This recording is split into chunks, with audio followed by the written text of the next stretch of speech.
Hey YouTube, thanks for stopping by the channel and thanks for clicking play. Boy, today we got some big news, something we've been waiting on for a long time. We have official pricing for the 2025 C8 ZR1. We also know when production is going to be started on these cars. Now GM officially released the pricing, but they also said that we are going to be starting to get production of these cars starting in Q2 2025. So, kind of like what we said, getting a 2025 model on these cars is going to be really tough because the production is going to be limited. If they start in Q2, that's going to put them, well into the spring, and then they've got until August while they're still taking orders on 2025 cars before they switch over to the 26 model year.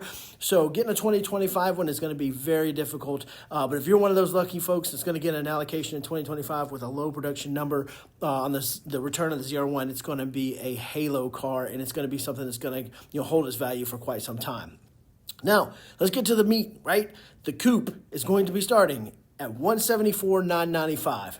The hardtop convertible, $184,995. So those both include the $1,695 destination charge, and GM says that is for the 1LZ package. Now, GM is not going to offer a 2LZ. It's going to be 1LZ or 3LZ.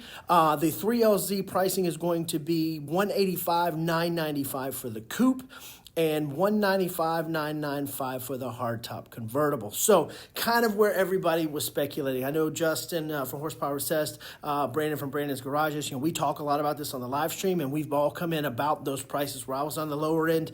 So for the 1LZ, the base coupe, I was probably right on the money, 175 basically, but they were about 200, which again, most people are going to get either the coupe or the hardtop convertible in 3LZ, I would imagine, if you're going to spend this kind of money on the car. That puts it at 186 basically. There aren't a lot of options to add to this car currently. I mean, there are, and you can click every box, and you'll easily be 230, 240 out the door when you're paying the tax and all that other stuff. But the carbon fiber aero package is one of them. And it's $8,495. That includes, the visible carbon fiber, the canards, all that stuff, the side skirts. And then you can add on top of that, to make it officially, the actual ZTK package for an extra $1,500. And that $1,500 gets you stiffer springs, different magnetic ride control calibration, and gets you the Cup 2R tires. Now, guys, even at these prices, now, again, it's staggering when you think about this, that, you're asking $200,000 for a Corvette. But if you look at kind of what we had been talking about, where the ZR1s were coming in like twice the price of, some of the Z06s from, previous generations. But even at these prices, the amount of performance you're getting for the money, 0 to 60 in 2.3 seconds, okay? A 9-second quarter mile, right, high nines, and you get a 233 mile an hour top speed.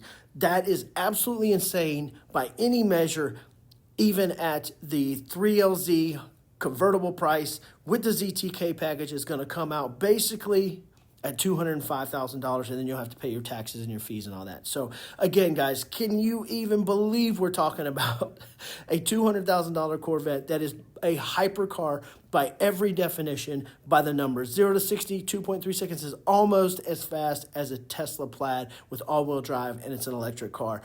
High 9-second quarter mile, 233 mile an hour top speed, and that top speed is by every definition hypercar territory. It is insane to think we get a Corvette that's going to be doing this. It's going to give us 1,064 horsepower from the factory. I've said before, I have an allocation. I'm high up on the list, high by standards for ZR1. I'm in the 200s, but I'm looking at probably now a model year 27 car because, they're not going to make that many in 25. But for, a 3LZ coupe at $185,995, the ZTK package, I'm going to be with the habanero interior. I'm going to be right at 200 is what I'm looking at for the build that I want to do. But I'm going Sebring orange, 3LZ, habanero interior, ZTK package, and that's all I would ever possibly want from a car. I will have a hypercar. I do plan to keep my C8 Z06 as well.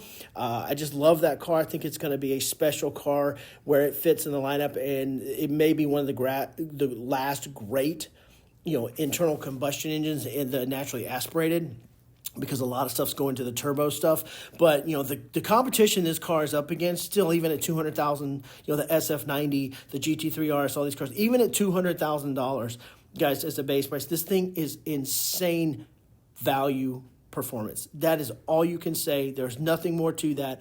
I'm glad GM announced the pricing finally. We've been going back and forth in this on the live stream many times. And again, it's pretty much right where we said, right? And now we know when production is going to start. We can kind of plan that we're not going to see that many for 2025. 2026 is going to be the big year. If you're lucky enough to get one in 25, you've got a unicorn there. So just wanted to get this information out to you guys. It's fresh, it's new. Please like, share, and subscribe if you got something out of this video.